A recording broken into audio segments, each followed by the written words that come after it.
जय हिंद, वंदे मातरम। मैं धीरेन्द्र प्रताप मिश्रा आपके अपने परिवार एग्जाम अड्डा क्लास में आपका स्वागत करते हैं। आप लोग कैसे हैं? आशा करता हूं या विश्वास करता हूं कि आप लोग जहां होंगे अच्छे होंगे। आप लोग अपने आगामी परीक्षाओं की तैयारी बहुत अच्छे बेहतर ढंग से कर रहे होंगे। तो इसी श्रृंखला में हम लेकर आए आपके लिए बहुत ही ज़बरदस्त सुपर 30 सीरीज, जो रहेगा विभिन्न परीक्षाओं के प्रीवियस ईयर बेस क्वेश्चन रहेंगे, जो बहुत ही आगामी परीक्षाओं में लाभ देकर जाएगा। आपको पैटर्न समझ में आएगा, किस एग्ज़ाम में क्या पैटर्न चल रहा है। उसी के आधार पे हम पेपर क्वेश्चन लेकर आए हैं। ये जीएस का बेहतरीन प्रश्न है सुपर 30 के नाम से। तो आप इसके साथ जुड़िए और चैनल को शेयर और सब्सक्राइब करिए। अगर आप ईमानदारी से वर्दी पाना चाहते हैं तो चैनल को उसी ईमानदारी से, उसी लगन के साथ शेयर और सब्सक्राइब कर लीजिए। तो आइए शुरू करते हैं आज का पहला क्वेश्चन। आज का पहला क्वेश्चन क्या कह रहा है? कह रहा है इडुक्की जल विद्युत परियोजना। इडुक्की जल विद्युत परियोजना किस राज्य में स्थित है? 4 राज्य: केरल, हिमाचल प्रदेश, अरुणाचल प्रदेश, कर्नाटक। आपको सही आंसर देना है। इसका सही आंसर होगा केरल। केरल राज्य में, केरल राज्य में। और कहाँ? ये एक होता है पेरियार नदी के तट पे यह इडुक्की जल विद्युत परियोजना शुरू हुआ है। आज चलते हैं क्वेश्चन नंबर सेकेंड की तरफ। क्वेश्चन नंबर सेकेंड क्या कह रहा है? उकाई परियोजना स्थित है मध्य प्रदेश में तापी नदी पर, गुजरात में तापी नदी पर, गुजरात में साबर नदी पे और मध्य प्रदेश में नर्मदा नदी पे। आपको 4 ऑप्शन में से सही आंसर क्लिक करना है। तो इसका राइट आंसर होगा गुजरात। गुजरात राज्य में, गुजरात राज्य में यह एक भारत की बहुत ही प्रमुख नदी घाटी परियोजना है, जहाँ पे प्रतिदिन 300 मेगावाट बिजली का उत्पादन होता है। इसको ध्यान रखिए। उकाई परियोजना के तहत प्रतिदिन 300 मेगावाट बिजली उत्पादन होता है और ये बहुत ही भारत का बहुत ही प्रमुख परियोजना है। आइए चलते हैं क्वेश्चन नंबर 30 की तरफ। क्वेश्चन नंबर 30 क्या है? अंकलेश्वर और कलोल 2 तेल क्षेत्र हैं। कहाँ स्थित? इसको बताना है कहाँ है। असम में है, महाराष्ट्र में है, गुजरात में है या मध्य प्रदेश में है। आपको बताना है ये कहाँ है। Option number C is the right answer. कहाँ है? गुजरात में। और अंकलेश्वर ये कहाँ है? गुजरात में। ये अहमदाबाद में है। वहाँ एक मरूच जिला है, गुजरात में एक मरूच जिला है, उसी राज्य में, उसी जिले में अंकलेश्वर स्थित है। आइए चलते हैं क्वेश्चन नंबर 4 की तरफ। ये देखिए, पॉलिटी से बहुत ही ज़बरदस्त क्वेश्चन है। किस अधिनियम के द्वारा ब्रिटिश संसद ने चाय और चीन के साथ व्यापार को छोड़कर ईस्ट इंडिया कंपनी के भारत के साथ व्यापारिक एकाधिकार को समाप्त कर दिया? ये किस अधिनियम के तहत? आपको अधिनियम बताना है। 1813 का चार्टर अधिनियम या 1833 का चार्टर अधिनियम या 1853 का चार्टर अधिनियम या 1873 का चार्टर अधिनियम। 4 अधिनियम है, आप दिल से सही आंसर बताइए। तो हम बताते हैं आज का होगा ये क्वेश्चन नंबर 4 का राइट आंसर होगा 1813 का चार्टर अधिनियम के तहत। इसमें चाय और चीन के साथ व्यापार को समाप्त कर दिया था और जो था कंपनी का समस्त अधिकार वो 1833 में समाप्त किया गया था। कौन? कंपनी का समस्त एकाधिकार, इसको 1833 समाप्त किया था। हाउस चार्टर अधिनियम के तहत ही 33 का या उसी अधिनियम के तहत। आइए चलते हैं क्वेश्चन नंबर 5 की तरफ। क्वेश्चन नंबर 5 क्या कह रहा है? निम्नलिखित में से किस एक अधिनियम द्वारा भारत में संघीय न्यायालय की स्थापना की गई थी? आप सही आंसर दीजिए। भारतीय परिषद अधिनियम 1861, भारत सरकार अधिनियम 1909, भारत सरकार अधिनियम 1919 या इनमें से कोई नहीं। किस अधिनियम के था? इसका राइट आंसर होगा डी, इनमें से कोई नहीं। क्यों? क्योंकि जो संघीय न्यायालय की स्थापना, फेडरेशन कोर्ट की स्थापना की गई थी 1935 का भारत शासन अधिनियम का था। 1935 का अधिनियम जो था उसके था, और 1 अक्टूबर 1937 को इसकी स्थापना की गई थी। अधिनियम 1935 था और 1 अक्टूबर 1973 को इसकी स्थापना की गई थी। इसके प्रथम मुख्य न्यायाधीश कौन थे? सर मैरिस ग्वेयर थे। सर मैरिस ग्वेयर प्रथम जज थे। आइए चलते हैं क्वेश्चन नंबर 6 की तरफ। इसको, ये बहुत ही जबरदस्त क्वेश्चन है। मौलिक अधिकार की अवधारणा ली गई है किस देश से? यूएसए के संविधान से, कनाडा के संविधान से, ब्रिटेन के संविधान से या रूस के संविधान से? आपको बताना है मौलिक अधिकार की अवधारणा कहाँ से ली गई है। तो इसका राइट आंसर होगा यूएसए के संविधान से। कहाँ से? यूएसए के संविधान से। आइए चलते हैं क्वेश्चन नंबर 7 की तरफ। ऐसे ही बहुत ही जबरदस्त क्वेश्चन है। 30 क्वेश्चन लिए सुपर 30 सीरीज होगा, अधिक 1000 क्वेश्चन का सीरीज रहेगा।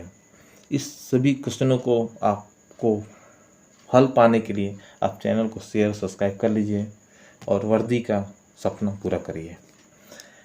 क्वेश्चन नंबर 7 क्या है? निम्न में किस भू राजस्व व्यवस्था को टोडरमल प्रणाली कहा जाता है? टोडरमल प्रणाली। इसमें जब्ती प्रणाली है, गल्ला बख्शी प्रणाली है, कनकुत प्रणाली है, नसक प्रणाली है। किस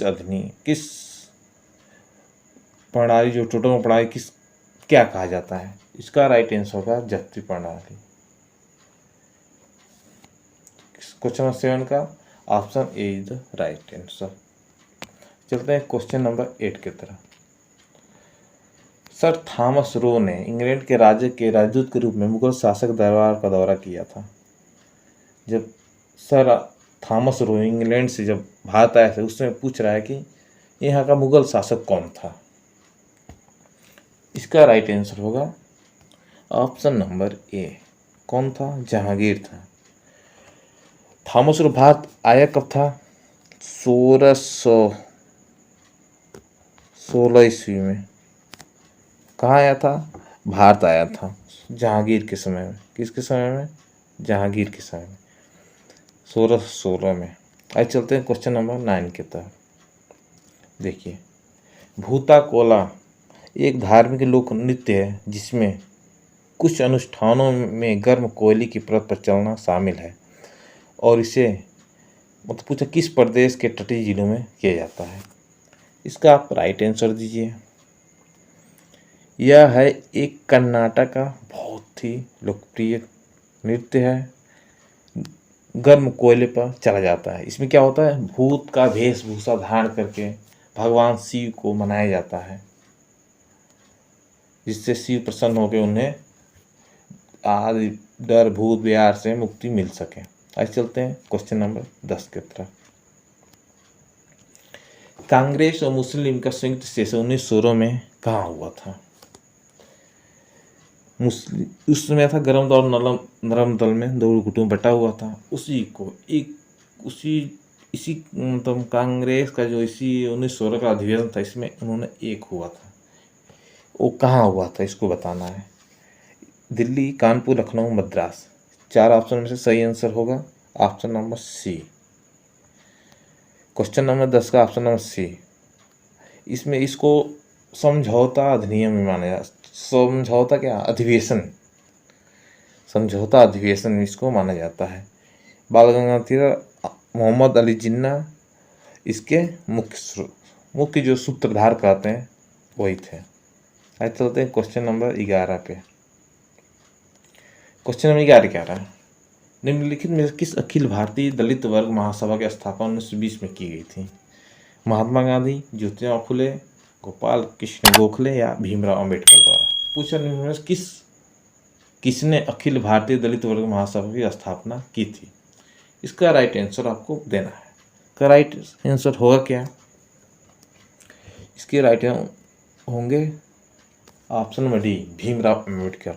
दलितों का भगवान माना जाता है, संविधान का पितामह। भारतीय संविधान इन्हीं के द्वारा बहुत मेहनत करके बनाया गया, पढ़ा गया, लिखा गया और इन्हीं के दिशा निर्देशों में लिखा गया। आज चलते हैं क्वेश्चन नंबर 12 की तरफ। ये बहुत ही जबरदस्त क्वेश्चन है, ये हमेशा पूछ भी जाए, इम्पोर्टेंट क्वेश्चन है। ये क्या है? इम्पोर्टेंट क्वेश्चन है। सर क्रीक निवेशिका कहाँ स्थित है? सर क्रीक निवेशिका कहाँ स्थित है? जिसको रन ऑफ कच्छ के नाम से भी जाना जाता है। इसकी दूरी कितना है, लंबाई लेंथ कितनी है? 96 किलोमीटर है और इसको सर क्रीक के नाम से भी जाना जाता है। ये कहाँ है? गुजरात के साथ लगी भारत पाक सीमा या लद्दाख वाली भारत पाक सीमा में, पूर्व उत्तर में भारत चीन सीमा के साथ पास में एक मोहन रेखा पर, भारत म्यांमार सीमा पर। इसका राइट आंसर आपको देना है। इसका राइट आंसर होगा ऑप्शन नंबर ए। कहाँ पे? गुजरात के साथ लगी भारत पाक सीमा पे है। इसको कच्छ का रण भी कहा जाता है, जो 96 किलोमीटर लंबा इसका लेंथ है, दूरी है। आज चलते हैं क्वेश्चन नंबर 13 की तरफ। भारत में एकमात्र सक्रिय ज्वालामुखी बैरन आइलैंड कहाँ स्थित है? एक ही सक्रिय ज्वालामुखी है, बैरन आइलैंड। पूछा वो कहाँ स्थित है, आपका इसका राइट आंसर देना है। अंडमान द्वीप समूह में या निकोबार द्वीप समूह में या लक्षद्वीप में या मिनिकॉय में, आपको सही आंसर देना है। इसका सही आंसर होगा ऑप्शन नंबर ए, अंडमान द्वीप समूह में यह स्थित है। कहाँ पे? अंडमान द्वीप समूह में। कहाँ स्थित है? अंडमान द्वीप समूह में। इसका राइट आंसर ए। आज चलते हैं क्वेश्चन नंबर 14 की तरफ। क्वेश्चन नंबर 14 क्या कह रहा है? माउंट एवरेस्ट नामक किसके नाम, माउंटेन एवरेस्ट नाम किसके नाम पर रखा गया है? ये पूछ रहा है, क्वेश्चन पूछ रहा है। माउंट एवरेस्ट है, उसका नाम किसके नाम पे रखा गया है? इंग्लैंड के सम्राट के नाम पे, शिखर पे चढ़ने वाले प्रथम पर्वतारोही के नाम पे, या एक ब्रिटिश भूगोलवेत्ता और महासर्वेक्षक के नाम पे, या भारत के वायसराय के नाम पे? आपको इस क्वेश्चन का राइट आंसर देना है। आप क्या देंगे? क्या आपने ऐसा क्वेश्चन कभी पढ़ा था? ऐसे ही जबरदस्त क्वेश्चन को पढ़ने के लिए चैनल को लाइक शेयर सब्सक्राइब करिए। माउंट एवरेस्ट नाम किसके नाम पर रखा गया था? इसका होगा राइट आंसर सी। किसके नाम पे? यह एक ब्रिटिश भूगोलवेत्ता और महासर्वेक्षक थे, इन्हीं के नाम पे 1865 में। कब? 1865 ईस्वी में इसका नाम रखा गया, नामकरण हुआ था। कब? 1865 से इसका नाम माउंट एवरेस्ट रखा गया। ऐसे चलते हैं क्वेश्चन नंबर 15 की तरफ। क्वेश्चन नंबर 15 क्या कर रहा है? क्रोमाइट किसका एक अयस्क है या खनिज है? जिंक का, यूरेनियम का, क्रोमियम का या टाइटेनियम का? किसका राइट आंसर होगा? Option number C. C is the right answer. किसका है? क्रोमियम का। क्या? क्रोमाइट क्या है? क्रोमियम और लोहे का ऑक्साइड है। किसका? लोहा और क्रोमियम का ऑक्साइड है। यह कहाँ पाया जाता है? आग्नेय चट्टानों में। कितना? कहाँ पे? आग्नेय चट्टानों में पाया जाता है। आग्नेय चट्टानों में, आग्नेय चट्टानों पाया जाता है। 15 का राइट आंसर होगा ऑप्शन नंबर सी। आइए चलते हैं क्वेश्चन नंबर 16 की तरफ। क्वेश्चन नंबर 16 क्या कर रहा है? भारत का जीव मंडल रिजर्व नंदा देवी यूनेस्को जो सूची में शामिल है, किस राज्य में स्थित है? इसको देखिए, यहाँ 2 क्वेश्चन, एक प्रश्न में 2 क्वेश्चन मिल रहा है। भारत का जीव मंडल जो रिजर्व नंदा देवी है, इसको देखिए यूनेस्को में शामिल, यूनेस्को सूची में यह शामिल है। यह भी एक आंसर बन सकता है क्वेश्चन। और पूछ रहा है यह किस राज्य में है, उत्तराखंड, सिक्किम, मेघालय या हिमाचल प्रदेश में। ये कहाँ स्थित है, उत्तराखंड में है। इसकी स्थापना कब हुई थी, 1900 स्थापना नहीं, यूनेस्को सूची में 1982 में शामिल हुआ था।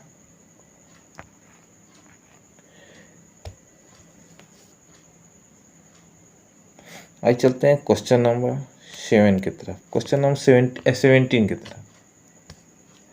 क्वेश्चन नंबर 70 क्या है, संयुक्त राज्य सुरक्षा परिषद के 5 अस्थायी सदस्य कौन से हैं। ये 5 देशों का नाम है। आप 4 ऑप्शन है इसमें, 5 देश है इसमें, सही आंसर आपको चुनना है। तो सुरक्षा परिषद में कौन मुख्य रूप से 5 अस्थायी सदस्य हैं।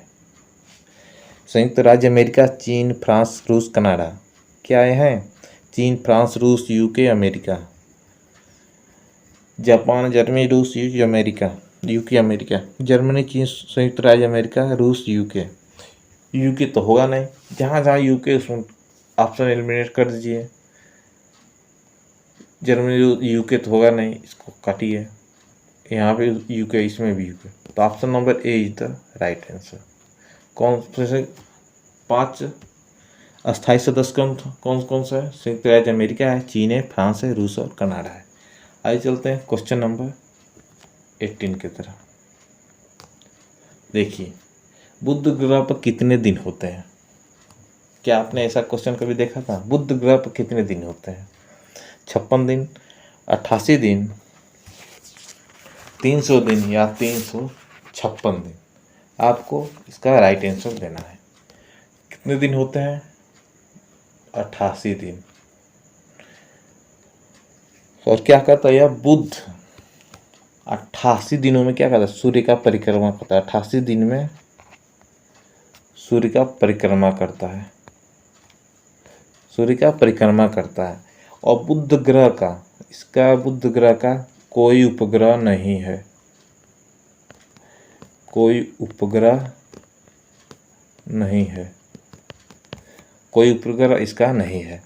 आइए चलते हैं क्वेश्चन नंबर 18 की तरफ, 19 की तरफ, 19 की तरफ। भारतीय विश्वविद्यालय अधिनियम 1904 में ईस्वी में किसके शासनकाल के दौरान पारित हुआ था।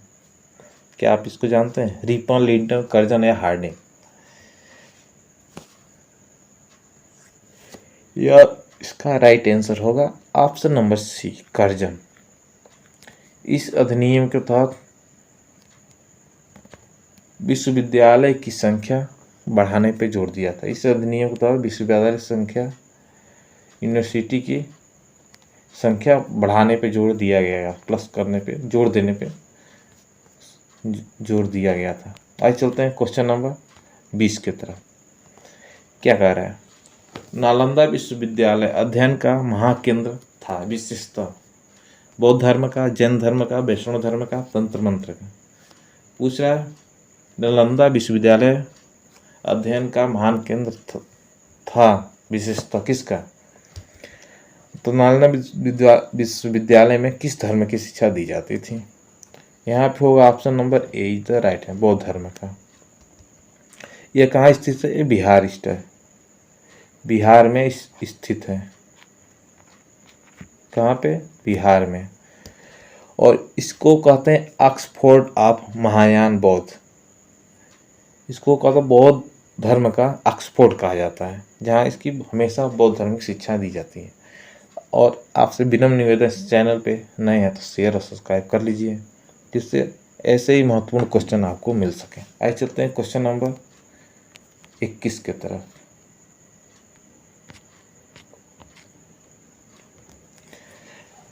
निम्न में से कौन सा शासक बुद्ध के समकालीन नहीं था। जो 4 शासक हैं, कोई 3 बुद्ध के समकालीन था, 1 बुद्ध के समकालीन नहीं था। उदयन, बिंबिसार, अजातशत्रु या महापद्मानंद। कौन था, इसका होगा right answer D, Mahapadmananda. Udayan, Bindusara और अजातशत्रु ये बुद्ध के समकालीन थे। इसके अजातशत्रु के समय, इसके समय फर्स्ट बौद्ध संगति का आयोजन हुआ था? कहाँ? कालागृह में। आइए चलते हैं क्वेश्चन नंबर 22 की तरफ। इसका आप जल्द से जल्द आंसर करिए। पूछा अड़ुवत शब्द किस धर्म से जुड़ा हुआ है? महायान बौद्ध धर्म, हीनयान बौद्ध धर्म, जैन धर्म, लोकायत पंथ से। इसका राइट आंसर क्या होगा? इसका सही आंसर होगा ऑप्शन नंबर सी, जैन धर्म से है। और जो श्रावक इसको अणुव्रत का पालन करता है, जो इस मतलब अणुव्रत को पालन करता है उसको श्रावक कहा जाता है। और अणुव्रत है कौन कौन से? 5 अणुव्रत हैं। कौन? 5 अणुव्रत।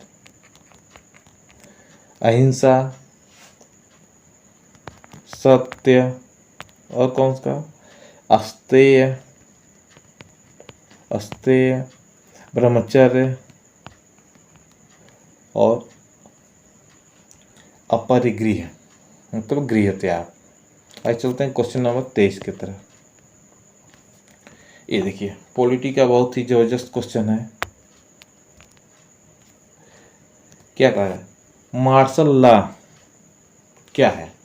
एक सरकार को अवैध रूप से उखाड़ फेंकना, एक नियम जो प्रभावी होता है जब सैन्य शासक द्वारा सामान्य प्रशासन पर नियंत्रण हो जाता है, दूसरे राज्य द्वारा तत्काल राजनीतिक नियंत्रण के अधीन क्षेत्र, या इसमें से कोई नहीं। मार्शल लॉ कहते किसको है? मार्शल लॉ में होता है क्या? ऑप्शन नंबर 20 का सही आंसर होगा। एक नियम होता है जो जब सैन्य का शासक, जो मेजर कर्नल हो, उनका शासन किसी राज्य पे हो जाता है, सेना का शासन, इसको मार्शल लॉ कहते हैं। आज चलते हैं क्वेश्चन नंबर 24 की तरफ। क्वेश्चन नंबर 24 क्या करें? निम्नलिखित में से कौन सा एशियाई देश सबसे पहले मंगल ग्रह पर पहुंचा था? एशिया का वो कौन सा देश है सबसे पहले मंगल ग्रह पर पहुंचा था? आपको सही सही आंसर देना है। इसको तो आप गलत मत करिएगा, क्योंकि अपना भारत महान एशिया का पहला ऐसा देश बना। आपको पता होगा जब बहुत बड़ा न्यूज बना हुआ था यह विश्व में, पहले ही प्रयासों में इन्होंने, भारत ने एक कारनामा कर चुका है, मंगल ग्रह पे अपना मिशन लॉन्च किया। भारत, इसका राइट आंसर है भारत। ये था 5 नवंबर 2013 को इसको सफल परीक्षण किया गया था। किस क्या कह लो लॉन्चिंग पैड जो था मंगलयान को जहाँ भेजा गया, जिससे वो PSLV-25 था। और अमेरिका भी 6 अगस्त 2012 को भेजा था। वो तो विश्व का था अमेरिका, भारत का, एशिया का सबसे पहले भारत था। आज चलते हैं क्वेश्चन नंबर 25 की तरफ। क्वेश्चन नंबर 25 क्या कह रहा है? निम्न देशों और उनकी राजधानियों में से कौन सा युग्म गलत है? स्विट्जरलैंड या जिनेवा, नेपाल का काठमांडू, डेनमार्क का कोपनहेगन, या फिनलैंड हेलेंसिकी। 4 ऑप्शन है, इसमें किसी एक देश और उसकी राजधानियाँ दी हुई हैं। किसी एक देश की उसकी राजधानी गलत है। आपको सही राजधानी, गलत राजधानी को ही चुनना है। तो आइए हम बताते हैं। क्वेश्चन नंबर 25 का राइट आंसर होगा ए, स्विट्जरलैंड। स्विट्जरलैंड का राजधानी होगा क्या? स्विट्जरलैंड की राजधानी होगी बर्न। नेपाल का काठमांडू सही है। डेनमार्क का कोपेनहेगन यह भी सही है। फिनलैंड का हेलेंसिकी यह भी सही है।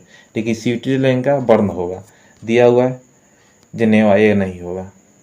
आज चलते हैं क्वेश्चन नंबर 26 की तरफ। क्वेश्चन नंबर 26 क्या कह रहा है? किस भारतीय राज्य की सीमा सबसे अधिक राज्यों की सीमा को स्पष्ट करती है?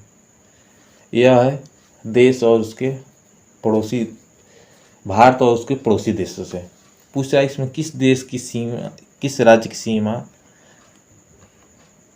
सबसे अधिक राज्यों से संपर्क करती है? मध्य प्रदेश, असम, उत्तर प्रदेश या छत्तीसगढ़। आपको बताना है सबसे अधिक राज्यों सीमा किस राज्य की स्पर्श करती है। यहाँ होगा मध्य प्रदेश। मध्य प्रदेश से 5 राज्य, असम से 7 राज्य, और उत्तर प्रदेश से 9 राज्य, और छत्तीसगढ़ से 7 राज्य। तो इसमें सर्वाधिक किससे है? उत्तर प्रदेश से। कौन कौन से राज्य हैं? एक तो हिमाचल प्रदेश हो गया, दूसरा उत्तराखंड हो गया, तीसरा हरियाणा हो गया, चौथा राजस्थान हो गया, पांचवा मध्य प्रदेश हो गया, छठवां छत्तीसगढ़ हो गया, सातवां झारखंड हो गया, आठवां बिहार हो गया, और नौवां जानते हैं यूटी, केंद्र शासित प्रदेश दिल्ली। आइए चलते हैं क्वेश्चन नंबर 27 की तरफ। क्वेश्चन नंबर 27 क्या कर रहे हैं? प्रतिवर्ष विश्व पर्यावरण दिवस कब मनाया जाता है? विश्व पर्यावरण दिवस कब मनाया जाता है? 5 मार्च, 5 जून, 5 मई या 5 अप्रैल? इसको तो आपको सही आंसर देना चाहिए। होता है या 5 जून। विश्व पर्यावरण दिवस 5 जून। आइए चलते हैं क्वेश्चन नंबर 28 की तरफ। देखिए, ये बहुत ही महत्वपूर्ण क्वेश्चन है, आप इसको मिस मत करिएगा।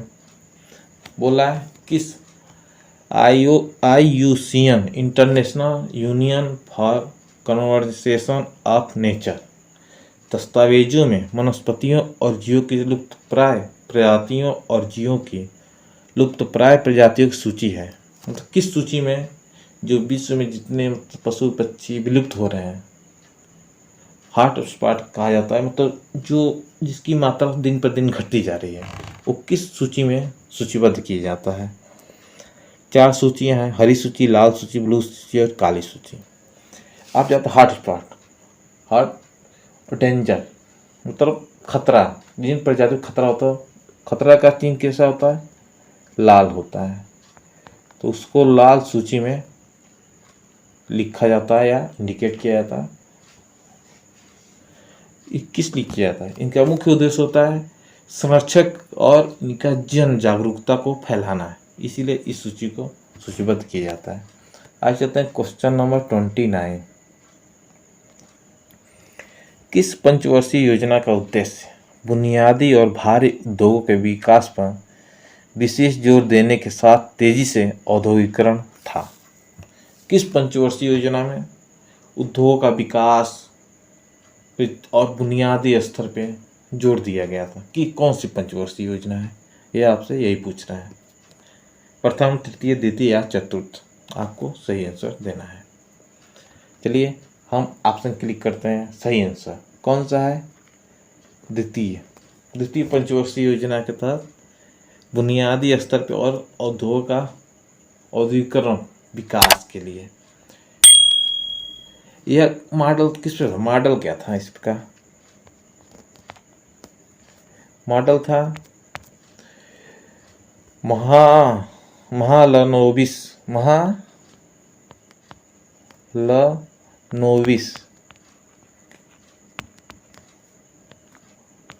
मॉडल था। इसकी अवधि क्या थी? समय क्या था? वर्ष यह था 1956 से 61 के बीच में, 5 वर्ष का। आज चलते हैं आज का अंतिम क्वेश्चन, क्वेश्चन नंबर 30 पे। क्वेश्चन नंबर 30 क्या कह रहा है?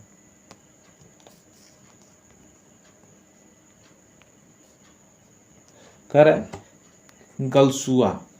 गलसुआ जो मम्पस एक विषाणु जनित रोग है, जो किसके सूजन का जिम्मेदार है? इसका राइट आंसर क्या होगा? इसका आपको राइट आंसर देना है। गलसुआ मम्पस जिसको कहते हैं विषाणु जनित रोग है, जो किसके सूजन के जिम्मेदार है? उपकर्णी ग्रंथ, मांसल ग्रंथ, उदर हनुक के नीचे ग्रंथ या कच्छी ग्रंथ? इसका राइट आंसर होगा उपकर्णी ग्रंथ। ये रहा आज का। ये छुआछूत से फैलता है। क्या है? छुआछूत की बीमारी है, विषाणु जनित है और ये छुआछूत से फैलता है। जो लार ग्रंथ गाल के नीचे, कान के नीचे जो एक ग्रंथि होती है जिसको लार ग्रंथि कहते हैं, उसी में एक उपकरणीय ग्रंथि होती है जिसकी सूजन आ जाता है। विषाणु गलसुआ के जब विषाणु प्रवेश करते हैं तो उपकरणीय ग्रंथि को सूज देते हैं, जो बहुत ही असहनीय दर्द होता है। तो ये रहा आज का बहुत ही महत्वपूर्ण टॉप 30 क्वेश्चन। ऐसे श्रृंखला के लिए आप चैनल को शेयर करिए, सब्सक्राइब कर लीजिए और चैनल को लाइक शेयर और सब्सक्राइब करिए। आज के लिए बस इतना ही। अगर वर्दी के सपना ईमानदारी से आप सजोए हुए हैं तो चैनल को ईमानदारी से सब्सक्राइब कर लीजिए। आपसे यही निवेदन है, विनम्र निवेदन है। और आज के लिए इतना ही। बहुत बहुत धन्यवाद। जय हिंद, जय भारत।